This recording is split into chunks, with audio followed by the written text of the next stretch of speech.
Alors, cette année, nous avons décidé d'explorer d'autres frontières pour élargir l'éventail des problèmes, mais aussi celui des solutions.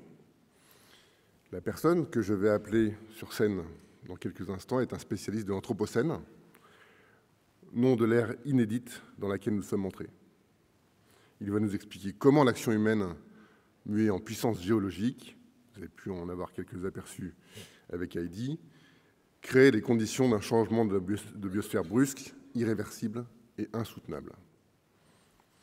Il est chercheur, professeur d'université, doyen de la faculté d'éducation de l'Université catholique de l'Ouest, auteur du livre « Qui sauvera la planète ?» J'appelle Monsieur Nathanaël Wallenhorst.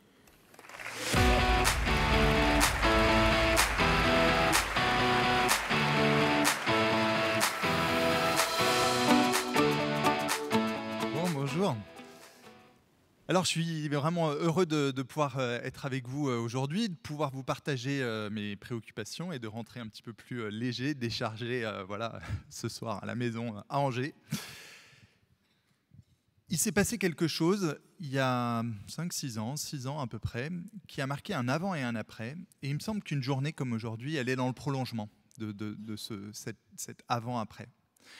On était fin août 2018. Il y a une personne qui est à l'école, qui est scolarisée, qui à travers sa scolarisation, elle est socialisée. Elle apprend à être comme les autres, et puis elle se construit, elle construit sa subjectivité, voilà, se construit psychiquement, etc. À un moment donné, elle pige un truc. Elle pige qu'il y a un dénominateur commun au corpus des savoirs scolaires, et que c'est la continuité, le prolongement. Elle pige qu'il y a une espèce de logique, on pourrait dire un paradigme, une espèce de logique qui donne tout son sens au savoir scolaire. Voilà. Demain est dans le prolongement d'aujourd'hui. C'est pour ça que si tu bosses bien à l'école, tu auras un avenir. Vous voyez le truc, quoi. Et puis, il se trouve que par ailleurs, cette personne, elle lisait un autre type de littérature que ces manuels scolaires, une littérature scientifique. Donc, il y a peu de jeunes qui lisent cette littérature. Et à un moment donné, elle pige quelque chose. Elle pige qu'il y a une logique, un dénominateur commun qui donne tout son sens à la production scientifique contemporaine sur le climat, les écosystèmes, etc. C'est la rupture. Demain n'est pas dans le prolongement d'aujourd'hui. Des ruptures brusques, irréversibles, sont possiblement devant nous, sans retour en arrière possible. Alors, continuité, prolongement d'un côté, rupture de l'autre. N'importe qui, enfin voilà, peut-être 75% ici d'entre nous, on passe à la suite, quoi. Voilà, on switch, on met une série Netflix, je sais pas quoi, au McDo, enfin bref, voilà la vie, quoi. Elle bug. Elle bug. Elle a deux paradigmes oppositionnels, rupture, prolongement. Elle se dit, bah, c'est pas possible. Voilà.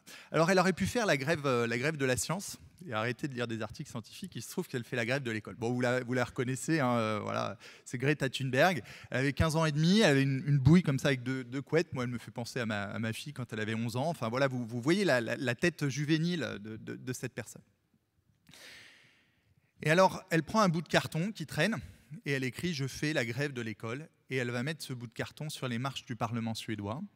Et elle reste là-bas jusqu'au 9 septembre. C'était le 9 septembre, c'était le moment des élections voilà, à l'Assemblée nationale, enfin, au Parlement suédois. Et puis après, elle reprend l'école, mais les vendredis, elle continue d'aller voilà, près du Parlement. Alors évidemment, il y a des personnes qui passent, etc., puis qui lui disent bah, « Attends, la place des mioches, c'est à l'école, enfin, on est tous d'accord, quoi. Qu'est-ce que tu fais là? Retourne chez toi, etc. » Et puis, petit à petit, on lui pose des questions, hein. On se rend compte qu'elle est capable de rendre compte de son geste. Qu'il y a quelque chose derrière. Parce que moi, je peux vous dire, bon, j'ai un fils aussi, la grève de l'école, il me l'a déjà fait plusieurs fois. Puis, à mon avis, il y a plusieurs parents d'ados ici. Bon, c'est organiser un espace de glande, quoi. Vous voyez le truc, quoi. Bref, bon, bah, là, c'est autre chose. C'est un geste politique. Et puis, bon, voilà, on lui donne la parole, etc. Et puis, à un moment donné, elle a une tribune à l'ONU en décembre. Et alors là, on se rend compte qu'elle sait faire un tout autre type de geste. C'est une espèce de bras d'honneur à Donald Trump qu'elle a fait avec vraiment une puissance voilà, incroyable. Et puis, ça a été le début d'une grande aventure. Grande aventure médiatique. Grande aventure médiatique qui est venue nous interroger sur notre rapport au savoir. Et c'est là-dedans que je veux voilà, m'engouffrer avec vous aujourd'hui. Qu'est-ce que nous savons? Où est-ce que nous positionnons les savoirs? Est-ce que nous les positionnons dans les rapports du GIEC, dans des articles scientifiques, sur des serveurs très loin de nous? Ou est-ce que nous les mettons au milieu de la place publique? et où est-ce que nous les mettons? Dans nos tripes, profondément. Et de fait, pour moi, le lieu pour ranger les savoirs, c'est nos tripes. Et c'est ce qu'on a vu ici là, avec Greta Thunberg. Alors, dans cette petite histoire, on voit apparaître quelques pôles. Le premier pôle, c'est les savoirs. Alors, elle dit la science, comme ça, avec un grand S. Moi, je préfère parler des savoirs scientifiques, parce qu'il y a des controverses, il y a de la pluralité, etc. Les savoirs scientifiques. Il y a un deuxième pôle qui apparaît, c'est le pôle de l'école. École, formation, on pourrait même l'élargir quasi jusqu'à une convention comme aujourd'hui. Et voilà, un temps de transmission, d'appropriation, etc. Puis il y a un pôle, troisième pôle, qui est le pôle problématique, dans cette petite anecdote, qui est le pôle politique. Voilà.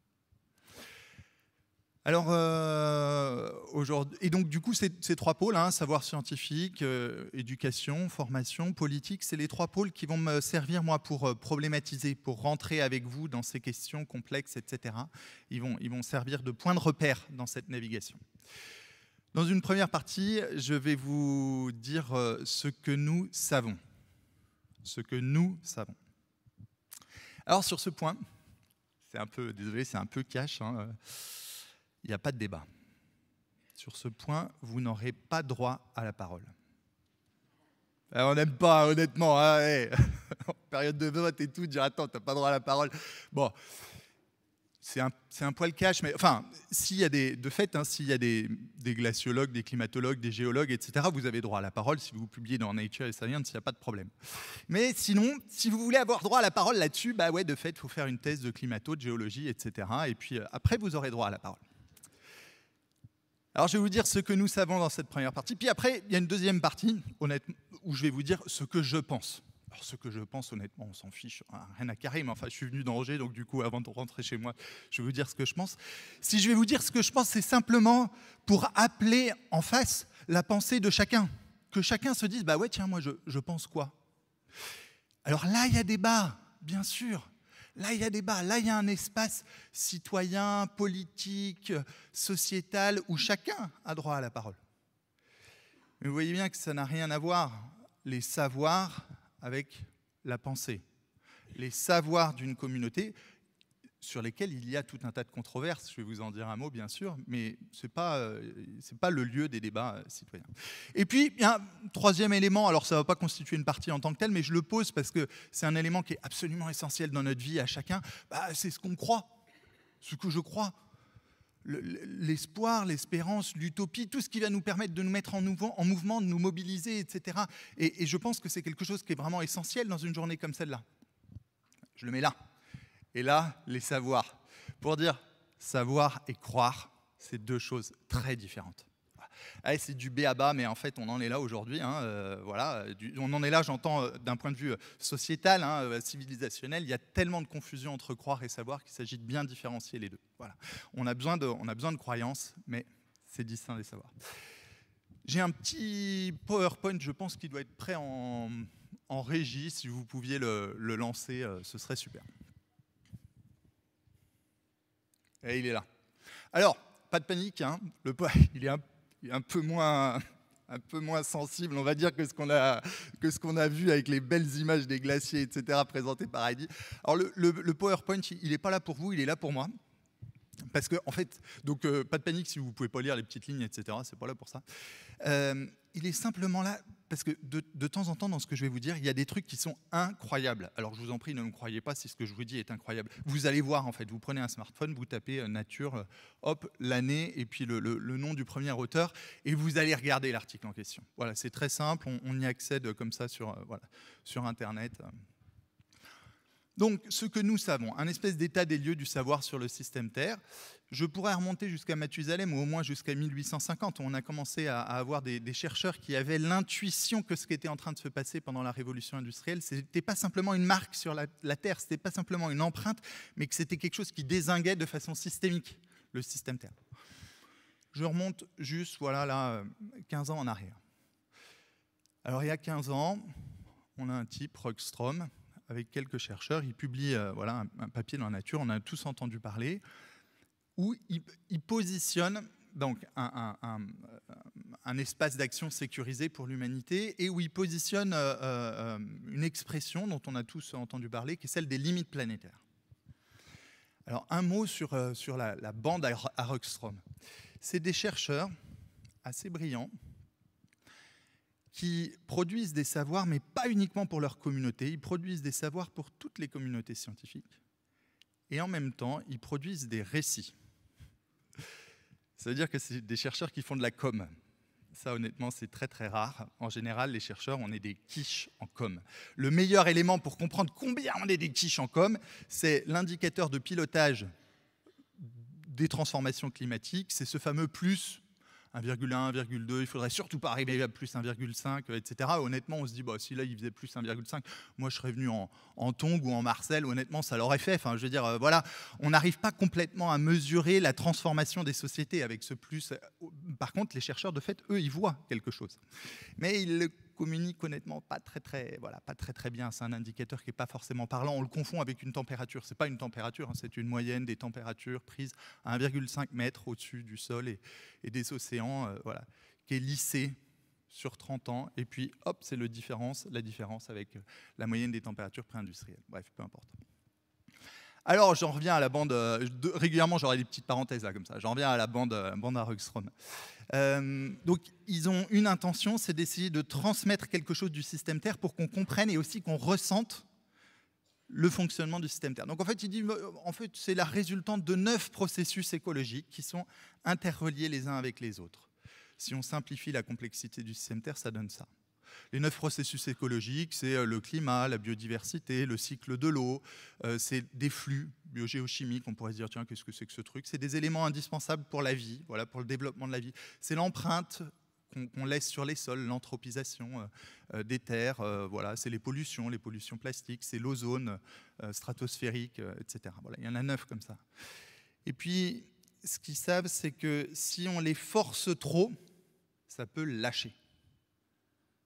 Et si ça lâche, la vie humaine en société, elle est profondément réorganisée et restructurée. Donc l'idée, c'est que ça ne lâche pas. Alors, ils se disent, ils font un tout petit peu de politique au milieu de leur travail scientifique, là, comme ça, et ils disent, mais en fait, si ça peut lâcher, s'il y a des seuils, positionnons une ligne à distance de sécurité du seuil, histoire qu'on ne se casse pas la gueule. Moi, je suis sur une estrade. Vous voyez le truc, c'est comme à la SNCF, là. Hop, on est ici, là c'est les voies, là, honnêtement, il y a un seuil, il ne faut pas que je... Voilà. Alors à la SNCF, ils ont tracé une bande blanche avec un petit retour-pied pour dire, bah, en fait, voilà, il y a une limite à distance de sécurité du seuil. Tu peux rester sur la limite, tranquille, mimile, faire des textos, manger un casse-dalle, tu fais ce que tu veux, il n'y a pas de danger. Sauf que bah, tu n'es quand même pas très loin d'un endroit où il ne faut pas aller, quoi. Voilà. Alors, en 2009, on avait 3 limites qui étaient transgressées. Il y a tout un tas de travaux de réactualisation, etc. Et en 2023, on est à 6 limites qui sont transgressées. C'est-à-dire, en fait, ils tirent une sonnette d'alarme de façon très, très forte pour dire on sort, j'allais chercher une zapette, mais en fait, on sort d'une zone de sécurité pour le développement des sociétés.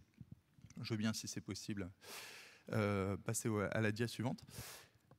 Donc, je vais vous faire un petit historique comme ça des articles qui m'ont profondément marqué. Vous l'avez entendu aussi, celui-là, hein, cette expression, c'est Barnowski, en 2011. Est-ce qu'une 6e extinction de masse ne serait pas en train d'advenir? Il pose la question. Le type, il regarde les courbes d'extinction des espèces, il les prolonge un peu, de 200 à 500 ans, selon les espèces, et il se dit, tiens, dans 200 à 500 ans, on pourrait voir advenir une 6e extinction de masse. Une extinction de masse, c'est documenté d'un point de vue paléontologique, c'est la perte de 75% de la biodiversité sur un espace temporel relativement court du point de vue de l'histoire de la Terre, c'est-à-dire 2 millions d'années. Et nous, Homo sapiens, on a déboulé il y a 0,35 millions d'années. Et en 0,0001, en quelques centaines d'années, on pourrait voir advenir je continue d'aller chercher ma zapette, voir advenir une nouvelle extinction de masse. Si c'est possible de passer à la diapositive suivante. Alors, là, on est en 2014. On se rapproche de nous. En 2014, on a Luciane Agati. Elle fait un bilan carbone des forêts du bassin amazonien. Là, c'est le genre d'articles pour lesquels il faut que vous ayez la référence pour aller voir en fait par vous-même. Elle compare l'année 2010, exceptionnellement sèche, à l'année 2011, exceptionnellement humide. Lors de l'année 2010, exceptionnellement sèche, les forêts du bassin amazonien ont émis davantage de carbone qu'elles n'en ont fixé. Et lors de l'année exceptionnellement humide, le bilan carbone, il est stable. Il y a autant de captation que d'émissions.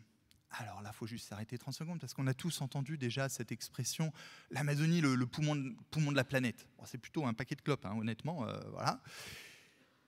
Alors, qu'est-ce que ça veut dire ? Et point très important, entre 2010 et 2000, il y a eu tout un tas de papiers depuis, entre 2010 et 2020, le bilan carbone des forêts du bassin amazonien est excédentaire, c'est-à-dire qu'il y a davantage d'émissions de carbone. Donc voilà, c'est une source nette d'émissions de carbone, ce n'est pas le cas des forêts tropicales africaines. Il y a eu tout un tas de papiers dans le monde il y a un an à peu près sur les forêts françaises qui sont encore un puits de carbone, mais en constante voie de fragilisation. Alors, qu'est-ce qui se passe ? Et donc, voilà, là, il faut s'arrêter 30 secondes parce que chacun d'entre nous, voilà, on a appris des savoirs à l'école et notamment la vie symbiotique, je veux dire, c'est un miracle, entre la vie animale et la vie végétale. Voilà, on émet du carbone, les plantes en captent, et c'est ce qui fait qu'à un moment donné, il y a une espèce de symbiose. La vie de l'un permet la vie de l'autre. Donc, en période de stress hydrique, il y a une respiration et une photosynthèse, donc de manque d'eau, il y a une respiration et une photosynthèse qui sont moins amples et donc il y a moins de captation de carbone. Ça, c'est le premier facteur explicatif. Le deuxième, c'est qu'il y a des arbres qui décèdent sur pied. Voilà. Quand un arbre décède, de fait, il ne capte plus du carbone. Troisième facteur, il y a des départs d'incendie. Quand un arbre flambe, le carbone patiemment stocké dans les troncs, il est rebalancé dans l'atmosphère. Vous voyez le truc. Et puis, le dernier facteur, il est proprement politique. Il y a eu des politiques assez offensives, agressives de déforestation pour planter à la place des bœufs. Vous voyez, un bœuf, ça n'a pas le même bilan carbone qu'un arbre. Quoi. Bref, voilà les facteurs explicatifs. Je veux bien qu'on avance, s'il vous plaît. Alors, on arrive en 2015.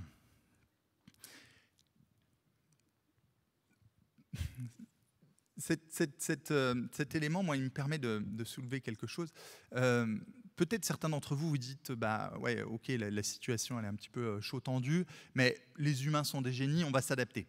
Et c'est pour mettre au travail cette question de l'adaptation, parce que c'est présent quand même dans nos imaginaires. Aujourd'hui, il fait un petit peu chaud, mais enfin pas trop, honnêtement. Enfin, il fait chaud partout dans l'hémisphère nord, à part ici, là, voilà, en France métropolitaine. Dans quelques semaines, peut-être qu'il ferait très très chaud. Peut-être qu'il fera très très chaud. Et si jamais il faisait très très chaud, on verrait les uns et les autres une corrélation de la chaleur avec l'odeur. C'est-à-dire quand il fait chaud, ça sent un peu de dessous les aisselles, quoi. Vous voyez le principe. Hein. Il n'y a pas besoin de mentir, chacun d'entre nous, on fonctionne pareil. Hein. On est une machine thermodynamique, on doit réguler la température corporelle à 36-37 degrés. Et pour ça, quand il y a un excédent de chaleur qui est capté par le corps, donc un excédent d'énergie, on lui fait faire un travail de transformation de l'eau en vapeur d'eau pour maintenir la température corporelle à 36-37 degrés. Ça marche très bien quand l'air n'est pas saturé en vapeur d'eau. Mais s'il y a 80... Oh, c'est sympa, merci. Hyper sympa. Donc j'ai une zapette. Je vais la mettre là comme ça. Je vais la garder à la main. Du coup, je reprends mon fil.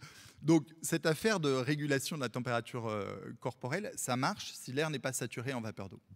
Par contre, si on se retrouve dans un endroit où il y a 99-100% de taux d'humidité dans l'air, on ne peut plus, à pression constante, mettre davantage de gaz. Donc, en fait, l'excédent d'énergie, il demeure au niveau du corps. Et donc, on monte en température. Et il y a un décès qui survient par hyperthermie au bout de 6 heures, quand on atteint le seuil de 35 degrés de ce qu'on appelle température humide, avec un taux d'humidité saturé. Voilà, ça, il faut le savoir. Peut-être que d'ici quelques millions d'années, le corps humain aura réussi à s'adapter, mais enfin, il faut un temps très très long devant nous. Et donc, en France métropolitaine, on n'est pas trop confronté à ça, mais il y a des régions du monde, et notamment en Asie, où des populations sont vraiment confrontées à ces problèmes de létalité en lien avec la question le phénomène de chaleur humide. Un point important aussi, aujourd'hui, la population humaine mondiale, telle qu'elle est positionnée sur le globe, 30% de la population humaine est confrontée à 20 jours annuels de chaleur dangereuse, non pas mortelle, mais dangereuse, c'est-à-dire au-delà de 31 degrés de chaleur humide. Et en fait, dans un scénario où on atteindrait quelque chose comme à peu près 3 degrés d'ici 2100, c'est 74% de la population humaine mondiale qui serait confrontée à 20 jours annuels de chaleur dangereuse. Ça donne un ordre d'idée, ce n'est pas complètement précis pour identifier les vagues migratoires, mais ça donne un ordre d'idée de l'ampleur des vagues migratoires qui sont devant nous. Elle est là. Gerardo Ceballos. En 2011, il fait quelque chose que les chercheurs aiment bien faire, c'est qu'il reprend Barnowski, en 2017, pardon, il prend Barnowski 2011 sur la question de l'extinction de masse, et puis il fait un petit pas de côté, et puis il se dit, mais tiens, regardons le même phénomène, mais un tout petit peu autrement. Et donc il dit, plutôt que de regarder les courbes d'extinction des espèces, regardons les courbes d'extinction des populations. Une population, c'est un endroit où il y a une espèce sur Terre. Nous, les humains, on est présents, on a plein de populations, on est présents à peu près partout, y compris tout au nord. Et en fait, en regardant les choses autrement, en fait, ils rompent avec le modèle de l'extinction de masse qui se positionnait dans une histoire en disant c'est la 6e fois que dans l'histoire du vivant, et puis c'est peut-être dans 200 à 500 ans. Là, ils disent ce à quoi nous avons affaire, c'est à une annihilation biologique sans précédent dans l'histoire du vivant.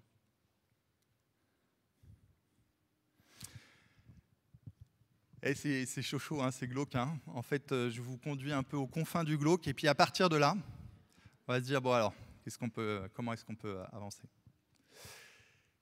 Comment est-ce qu'on peut avancer ? Ou en tout cas, je vous conduis, j'ai envie de dire, aux confins du glauque, aux confins de l'anthropocène face science, voilà, la matérialité biogéophysique du monde dans lequel on est, pour ensuite regarder la face politique, de se dire, alors, qu'est-ce qu'on peut faire ? Voilà. En 2017, Margot Bador, elle fait quelque chose d'assez intéressant. Elle prend la vague caniculaire de 2003, vague caniculaire de référence. On a fait péter les scores depuis, mais bref, c'était la vague caniculaire de référence. Et puis elle regarde, mais en fait, dans un scénario à plus 3 degrés, ça donnerait quoi, une vague caniculaire comme celle qu'on a connue ? À Strasbourg, Metz et Nancy, en 2003, il a fait 42 degrés lors du pic caniculaire. En 2100, avec à peu près 2 degrés de moyenne en plus par rapport à ce qu'il y avait en 2003, on a 13 degrés de plus. C'est-à-dire on atteint un pic caniculaire de 55 degrés à Strasbourg, Metz et Nancy. Alors moi, quand j'ai vu ce truc, je me suis dit, mais il fait combien dans un hammam, un sauna, etc. C'est quoi le record du monde ? Le record du monde, bon, elle a fait péter aussi la tout récemment, mais c'était en tout cas 54,8 degrés dans un désert aux États-Unis. C'est-à-dire la France championne du monde, quoi. Bon, voilà, on aime bien ça, surtout au moment préparatoire des JO. 55 degrés, c'est des températures qui ont cours dans le désert. Pas parce qu'il fait chaud, parce que ça désertifie des pans entiers du territoire national, qui étaient dédiés à la production agricole, qui ne le sont plus. Donc c'est une fragilisation considérable de la sécurité alimentaire mondiale. 2018, là c'est le pire de tout, là on est au niveau du sol, j'ai envie de dire, et puis après à partir de là on va dire comment on avance. Stephen 2018. Ça c'est la bande à Rugstrom, c'est la bande sur les limites planétaires. Les limites planétaires, c'est un modèle théorique qui est au croisement entre science et société. Donc de temps en temps, il y a une vraie complexification pour scientifiques, etc. En 2015, par exemple, je suis passionné par ce modèle théorique, il est assez extraordinaire. En 2015, il y a une complexification du modèle considérable. En 2018, les gars, ils tapent du poing sur la table, ils disent putain, c'est pas possible, ils n'ont pas compris, on va leur expliquer l'affaire, quoi. Voilà, il n'y a pas 15 000 seuils qui interagissent, etc. Fondamentalement, il y a un seuil. Et si on le franchit, il n'y a plus de vie humaine en société. C'est aussi simple que ça. On va le ressentir ensemble, ce seuil, c'est assez simple. Alors, ils disent, on ne sait pas exactement où il est. Il est aux alentours des +2. Mais peut-être on est déjà rentré un peu dedans. En haut, ils l'écrivent texto comme ça dans l'article. Quand ça se réchauffe, ça flambe. On l'a vu avec les forêts du bassin amazonien. Il y a un risque très documenté de savanisation des forêts du bassin amazonien. Donc du coup, il n'y a plus, à un moment donné, plus du tout de puits de carbone. Comme je vous l'ai dit, voilà, là, on est une source d'émission. Les forêts du Grand Nord, quand ça se réchauffe, elles flambent. Donc le carbone qui est stocké, hop, il est rebalancé, et du coup, ça se réchauffe. Au niveau des calottes glaciaires arctiques et antarctiques, on l'a entendu, je ne vais pas revenir sur l'effet albédo, voilà, plus ça se réchauffe, moins il y a le potentiel de réfléchissement du rayonnement solaire, plus la chaleur est captée, donc plus ça se réchauffe.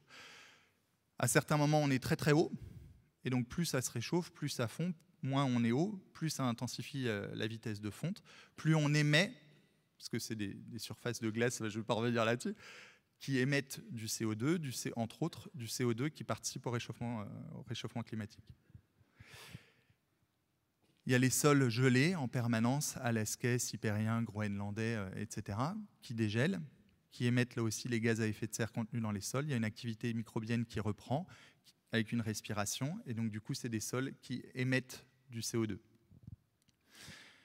Il n'y a pas très longtemps, si jamais vous aviez prévu d'aller en Sibérie, hein, il n'y a pas très longtemps, je suppose que vous suivez ça dans l'actu, il faisait 38 degrés. Donc si vous y allez, il ne faut pas prendre les moon boots, etc. C'est plutôt les Marcel. Bon, bref. Donc vous voyez, à un moment donné, là, dans ce que je vous dis, je mentionne différents éléments du système Terre qui s'emballent et qui n'ont rien à voir avec notre trafic aérien, avec notre consommation de viande, avec nos SUV, etc. Et on voit bien là-dessus que les activités humaines, si ce cycle-là, ce qu'on appelle des effets dominos s'enclenchent, bah, les activités humaines, elles n'ont plus la main, fondamentalement, pour pouvoir interrompre cette espèce de grande bascule. Voilà.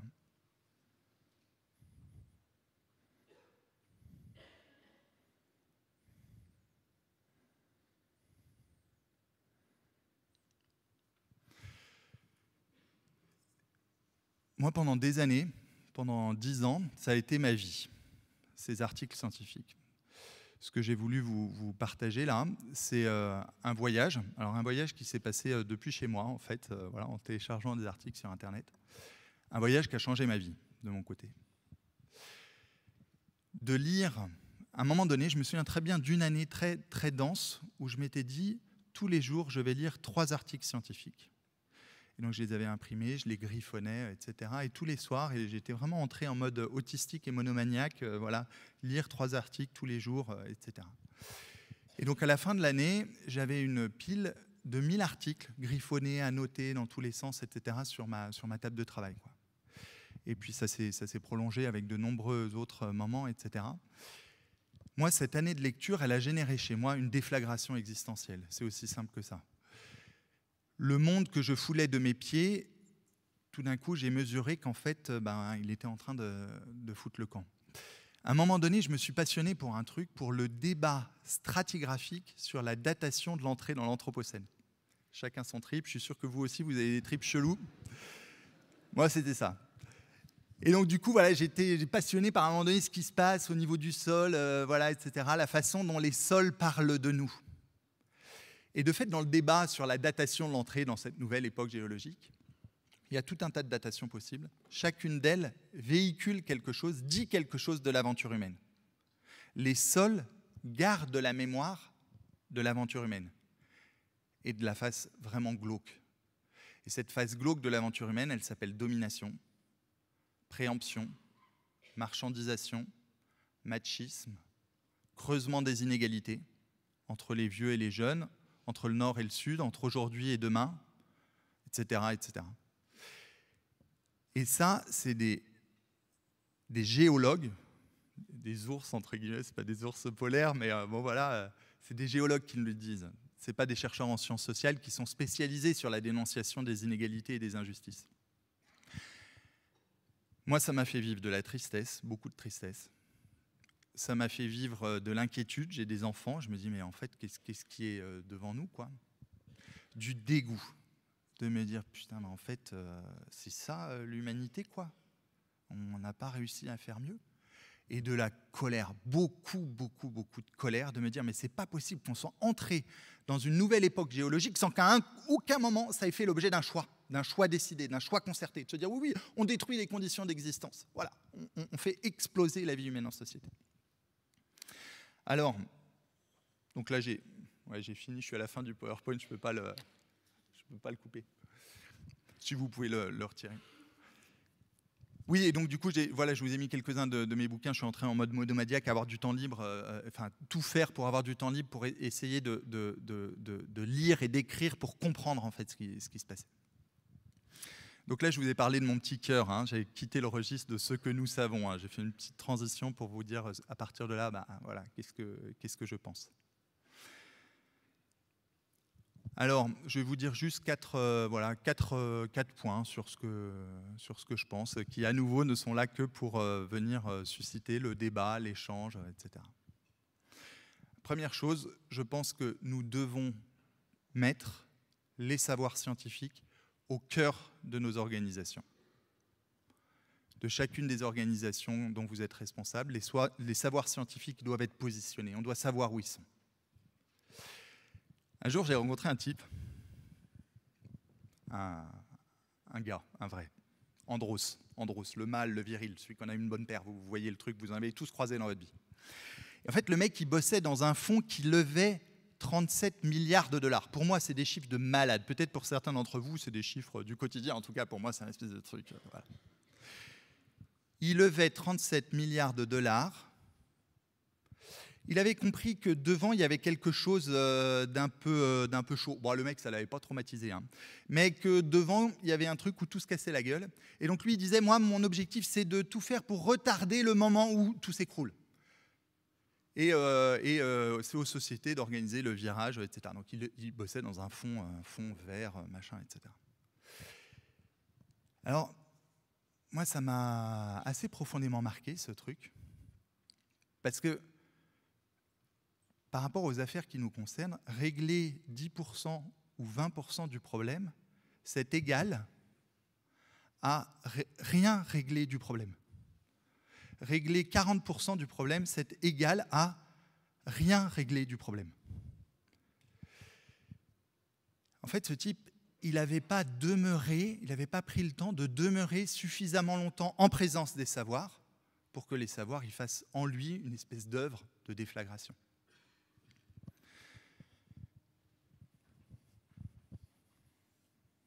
Pour ne pas partir en version longue, de temps en temps, je vais regarder ma petite feuille. L'Anthropocène, ce n'est pas un problème à résoudre. On n'a pas un monde cassé qui est à réparer. Dès qu'on est dans ce paradigme de la recherche de solutions, on est complètement sûr de se planter. Il faut qu'on arrive à lâcher la recherche de solutions. Il n'y a pas de solution aux problèmes qu'on mentionne. Et c'est la condition de notre réussite collective, de demeurer à un moment donné dans cette espèce d'impuissance où ça nous conduit, où en fait non, il n'y a rien à businesser, à dealer, à produire, etc. Ce qui est en jeu, c'est d'apprendre à dialoguer ensemble sur les conditions bioclimatiques d'existence, pour apprendre à habiter autrement, nouvellement, de façon radicalement renouvelée le monde, en accordant une place aussi importante à une activité de régulation, de concertation, une activité qui est proprement politique, entendu pas du tout dans le sens partisan du terme. Un deuxième point, on a un problème, donc j'avance de façon un peu pointilliste, impressionniste, je lance des trucs comme ça. Deuxième truc que je me dis, c'est on a un problème dans le rapport au savoir. Il y a 1 an et demi, donc moi je suis enseignant-chercheur, je donne des cours, il y a 1 an et demi, je parle de ces choses-là, je passe 2 heures à parler de ces choses-là avec des étudiants en cours. Et puis, ma foi, les profs, on est comme ça, parfois on est content, on a l'impression qu'il y a un truc qui est passé, qu'on a transmis quelque chose, etc. Donc j'ai eu cette impression-là, je suis rentré chez moi, j'étais assez content, c'est un cours de 18h à 20h. Puis j'arrive, je m'ouvre une petite lèvre de la victoire. Bref, j'étais content, quoi. Je savais voir la vie, je me dis, ma vie a un sens, je sers à quelque chose, etc. Et puis le mardi d'après, c'est la suite du cours, quoi. Et donc je me retrouve dans l'amphi, et puis ça part assez vite, en fait, en débat, en machin et trucs. Je me suis dit, ouais, génial. Puis à un moment donné, il y a une étudiante gabonaise qui parle de la façon dont ça se passe dans son pays, etc. Et puis l'amphi se met à peu près d'accord sur un truc. C'est que, quand même, si on apprenait aux pays africains à recycler, déjà, ce serait déjà pas mal. Là, je me suis effondré. C'est-à-dire, en fait, quand moi, je suis dans cette activité scientifique, dans cette travail de lecture, d'écriture, etc., je vois quelque chose, comme une réalité 3D. Je vois un mur contre lequel nos sociétés sont en train de se fracasser. Une autre image que j'emprunte à Greta Thunberg, c'est on marche tous ensemble, notre civilisation, sur un lac gelé. Il n'y a pas 1000 solutions. Moi, donc je suis français et allemand, quand j'étais petit, j'allais en Allemagne, à Warendorf, voir ma grand-mère. Et pas complètement tout au nord de l'Allemagne, mais c'est un endroit où, de temps en temps, il gelait beaucoup. Et quand il y avait plus de 10 jours de gel fort, etc., la municipalité autorisait la ville, une ville de plus de 10 000 habitants, à aller sur le lac. Et là, il y avait le lac qui était rempli de monde qui marchait sur les... Mais vous dire, dans ce genre de situation, la municipalité n'a pas intérêt de se planter, hein, parce que la glace, elle tient ou elle ne tient pas. Mais il n'y a pas des solutions intermédiaires. Et donc, j'en reviens à mon affaire de cours. Les étudiants, ils n'avaient pas vu ce mur sur lequel on était. J'avais pas su leur montrer ce mur-là. Parce qu'en fait, si on consomme comme des Gabonais, des Érythréens, on n'a plus de problème. Le mur disparaît, même si tous nos plastiques, on les jette dans les océans. Alors, de fait, c'est pas à faire. Hein. Mais si on consomme comme des Érythréens, ben, le problème disparaît. Voilà, donc le problème, il est ailleurs. Donc, je vous disais, on a un problème dans le rapport au savoir, c'est-à-dire le lieu pour héberger les savoirs, c'est nos tripes, fondamentalement. Et pour ça, pour apprendre à voir le mur, il faut faire des exercices. Il n'y a pas 15 000 solutions. Des exercices d'immersion dans ce travail de lecture. On va dire, ah bah ouais, le mec il est vraiment utopiste, naïf, ou je sais pas trop. Oui, je le suis, complètement. C'est-à-dire, je crois qu'il y a quelque chose de déterminant dans le rapport au savoir pour qu'une action soit à la hauteur des enjeux et qu'on se désillusionne de toutes nos solutions. Troisième point. Devant nous, il y a de la rupture. On ne va pas se mentir, en fait. La situation, elle est chaud tendue. Soit il y a une rupture biogéophysique, ça lâche, c'est le bouchon de champagne, voilà, à différents endroits. Et c'est un chaos civilisationnel. On est mimi avec notre adaptation, honnêtement. Soit il y a un autre type de rupture, socio-économique, sociopolitique, suffisamment conséquente pour contenir l'emballement du système Terre, pour maintenir le bouchon sur la bouteille de champagne. Et là, on a un critère de jugement de l'action qui est intéressant. Et le critère de jugement, il provient de cette littérature scientifique. Il ne provient pas de la communication politique, il ne provient pas des partis politiques, il provient d'autre chose. Il provient d'une compréhension du réel grâce à la seule médiation dont on dispose pour être en prise avec le réel. La seule médiation dont on dispose, c'est le savoir scientifique. Et le critère de jugement, c'est est-ce que l'action collective, elle contient l'emballement du système Terre ou pas ? Et en fait, on peut faire des choses pour la nature, on peut faire des choses pour la planète, on peut faire des câlins aux arbres, c'est super. Enfin, en tout cas, ça fait du bien. Enfin, moi, c'est pas mon style. Vous voyez bien, j'ai un style plutôt politique, on va dire, de se dire, voilà, il faut qu'on arrive à décider ensemble de mesures fortes, etc. Mais quelqu'un qui aurait un style un peu plus spirituel, métaphysique, sensible, poétique, génial. On peut faire des câlins avec les arbres. Mais l'enjeu de fond, c'est est-ce que ça va venir contenir l'emballement du système Terre ? Peut-être on peut dire un chiffre là-dessus, pour un chiffre ou deux chiffres pour visualiser un peu les choses. L'enjeu, je vais prendre, j'ai le timer sous les yeux, je vais prendre ma feuille pour ne pas me disperser. Les infrastructures qui émettent des énergies fossiles, aujourd'hui, elles vont émettre 660 gigatonnes d'équivalent CO2 jusqu'à 2050. Et si on comptabilise en plus la création d'infrastructures qui fonctionnent aux énergies fossiles, on arrive à 850 gigatonnes. On pourrait se dire c'est comme les milliards, on ne sait pas trop ce que ça veut dire, mais on va prendre simplement les chiffres. On est sur une trajectoire à 850. Pour demeurer en deçà de 1,5 degré, c'est-à-dire permettre la pérennité de la vie humaine en société, ce que nous dit ça, c'est des chiffres qui proviennent du deuxième volet du 6e rapport du GIEC et puis de la COP21 à Paris. On a encore la possibilité d'émettre 500 gigatonnes d'équivalent CO2, c'est moins, mais prenons ces chiffres-là, voilà. Donc on a un budget de 500 et on est parti pour consommer 850. Donc en fait, ça ne passe pas. J'y suis pour rien, c'est le réel. Ça veut dire que la question fondamentale qu'on a à se poser, c'est on arrête qui ? On arrête quoi ? On démantèle quelle infrastructure ? On interdit, je vous dis ce que je pense, on interdit quel secteur d'activité ? Moi, ce matin, j'ai fait un petit shampoing pour venir. Peut-être qu'il faut arrêter les cosmétiques. Peut-être qu'il faut arrêter la tech. Ou alors, il faut arrêter l'éducation, la transmission. Moi, comme enseignant-chercheur, j'ai un impact, j'ai un bilan carbone.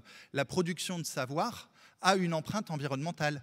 Et la transmission de savoir, ça a une empreinte environnementale. Peut-être c'est à cet endroit qu'il faut arrêter. Vous voyez bien, on a des choix, ils sont difficiles à faire. Mais à un moment donné, il y a quelque chose où, pour le dire autrement, si on regarde le monde, l'espace sociopolitique qui est devant nous, à partir du réel, j'ai envie de dire à partir de la dynamique de la Terre, à partir de la matière. Il y a une chose qui est évidente, c'est que la croissance, ça ne passe pas. Ça ne s'encastre pas dans le réel. À partir du moment où on a envie que la vie humaine en société se pérennise. Alors un humain à poil, il n'y a pas de souci, il arrivera à survivre. Hein. Ce n'est pas ça l'enjeu, vous voyez bien, l'enjeu, c'est la pérennité de la vie humaine en société, c'est-à-dire, nous, ce qui fait qu'on peut être en société aujourd'hui, c'est parce qu'on a pris un petit déj ce matin, et donc on est là tranquille mimile en train d'échanger. Le petit déj, il résulte de notre maîtrise des écosystèmes et de la capacité de dégagement d'excédents agricoles, et puis ensuite, c'est toute la diversité fonctionnelle de nos sociétés. Un mot de conclusion. Alors, il faut se tirer une balle, il faut faire quoi, voilà. Est-ce qu'il y a des raisons d'espérer? Moi, je vais juste vous partager la mienne de raisons d'espérer. Et puis après, c'est à chacun de trouver la sienne, hein, bien sûr. Pour moi, le pire n'est pas certain. Ça, c'est le titre d'un livre magnifique de Catherine et Raphaël Larère. S'il y a bien une raison d'espérer, c'est l'incertitude du temps présent. On est dans un moment où un faire est possible, une action est possible, une action collective, un soulèvement est possible. Et moi, c'est au nom de cette incertitude du temps présent que j'ai investi d'une certaine façon toute mon espérance pour faire advenir des ruptures qui soient réalistes et justes et qui soient suffisamment efficientes. Voilà, j'ai terminé.